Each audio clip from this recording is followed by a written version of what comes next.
চলে আসলাম মাছের সাথে সময় কাট। আসসালামু আলাইকুম, হ্যালো এভরিওয়ান, কেমন আছেন সবাই? আশা করছি যে যেখানে আছেন সবাই খুব ভালো আছেন। খুলনা থেকে আজকে চলে আসলাম সাতক্ষীরায়। শুনছি সাতক্ষীরায় নাকি মাছের সাথে খাবার খাওয়ার জন্য সুব্যবস্থা রয়েছে। কথাটা শুনেই মনে হলো একবার যাই, ঘুরে আসি আর আপনাদেরকেও একটু দেখাই। আপনাদের দেখেও অনেক ভালো লাগবে। তো সেই জন্য বাসা থেকে অটো রিজার্ভ করে সোজা এখানে চলে আসলাম। এটা হচ্ছে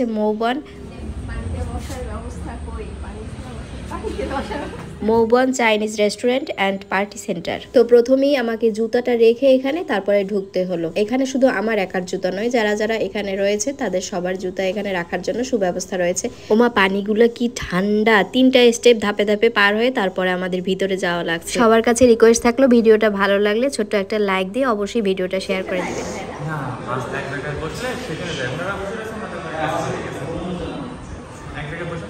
তবে পানিটা এতটা ঠান্ডা ছিল, পা একদম বরফ হয়ে যাচ্ছিল মনে হয়। ভিতরে একটু কথা বললাম মাছ সম্পর্কে। আমি এবার টাইসটা একটু গুটিয়ে নিলাম, না হলে তো আবার সব ভিজে যাবে, সেজন্য একটু উঁচু করে নিয়েছিলাম। এই যে দেখুন কতগুলা মাছ সব একসাথে মনে হয় জড়ো হয়ে আছে। আর মাছগুলো ছিল অনেক কালারের, লাল, কালো, হলুদ, বিভিন্ন কালারের ছিল, দেখতে অনেক ভালো লাগে। তবে সারিবদ্ধভাবে সব মাছগুলো একসাথেই ছিল। যেখানে পায়ের আনাগোনা বেশি ওরা সেখানেই শুধু বারবার যাচ্ছিল। পাগুলো মাঝখানে রেখে শুধু চুপ করে দাঁড়িয়ে থাকলেই হলো, আর এসে মাছগুলো অমনি কুটকুট করে কামড় দিবে। দেখুন কত মাছ এখানে চারদিকে ঘুরঘুর করছিল। এটা হচ্ছে বাইপাস সড়কে বকচারা সাতক্ষীরা বললেই সবাই এখানে নিয়ে আসবে। এই মাছগুলোর পানি প্রতিদিন অন্তর চেঞ্জ করা হয়, আর সব সময় রাতের বেলায় খাবার দেওয়া হয় মাছগুলোতে। সারাদিন আর দেওয়া হয় না, কারণ নোংরা হয়ে যাবে, সেই জন্য খাবার দিলেই তো নোংরা হয়ে যায়। মাছের সাথে একদিন আমার অবস্থা হয়েছে আজকে তাই। দেখুন আমি মাঝখানে দাঁড়িয়ে আছি আর মাছগুলো এসে কিভাবে আমার পা টুকরে টুকরে খাচ্ছে। দেখতে যেরকম ভালো লাগছে এর অনুভূতিটাও ঠিক সেরকমই ভালো লাগছে। আমাদের সাথে আরো অনেকেই এখানে আসছিল, অনেকে এসে এখানে সময় কাটাচ্ছিল। একজনই দেখলাম খাবার পরিবেশন করে, তার পায়ে সবসময় এরকম বড় জুতো পরা থাকে। অনেকবার রিকোয়েস্ট করলাম ভাই, তাও কয়টা খাবার দিল না।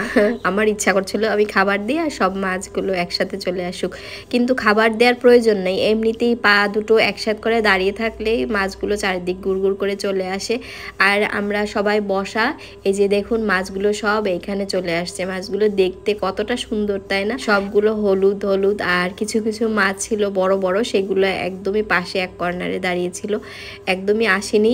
আর যেগুলো এখানে আসছে আমাদের পায়ের কাছে, সেগুলো আমি একটু দেখিয়ে দিচ্ছি আপনাদেরকে। অনেক সুন্দর লাগছে দেখতে। তবে এই পানিগুলো অনেক ঠান্ডা ছিল, বেশিক্ষণ পা আর কি পানির ভিতরে রাখা যায়নি, উঠিয়ে বসা লাগছে, কারণ এতটাই ঠান্ডা ছিল যে কাশি চলে আসছিল আমার।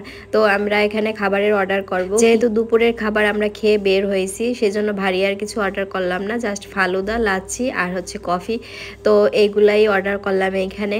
এখানের ফালুদাটা অনেক ভালো লেগেছিল। 180 টাকা করে ফালুদার প্রাইস নিয়েছিল। খুবই ভালো লাগছে ফালুদাটা খেতে। আর এই যে বাইরের সাইডটাও অনেক সুন্দর, বেসিং টেসিং রয়েছে, তারপরে এই যে ফুল গাছ দিয়ে সাজানো রয়েছে। আর বিশেষ করে এই যে আম গাছটা অনেক সুন্দর, আম গাছে আম ধরে আছে বেশ বড় বড়, গোবিন্দভোগ আম। তো এই জায়গাটা হচ্ছে নামাজের জায়গা, পানি রাখার ব্যবস্থাও রয়েছে এখানে বড় ট্যাঙ্কি করে।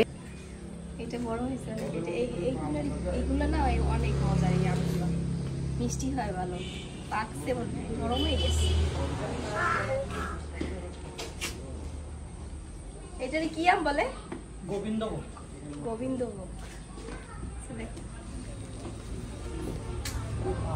পা দুটো তো ভিজছি, এরপরে ওন্নাটাও ভিজে গেছে, আমি তো টেরই পাইনি, এইদিকে ভিডিও করছিলাম। যাই হোক, ভিডিওটা ভালো লাগলে শেয়ার করে দিবেন। দেখো ওন্না সব ভিজে গেছে, ওন্না একদম ফেটে যায়। আর এই দিকটা রয়েছে পানি ছাড়া বসার স্থান, এই দিকেও মাছ রয়েছে, সেটা হচ্ছে টেবিলের ভিতরে। যাই হোক, কেমন লেগেছে অবশ্যই কমেন্টে বলবেন। ভালো থাকবেন সবাই।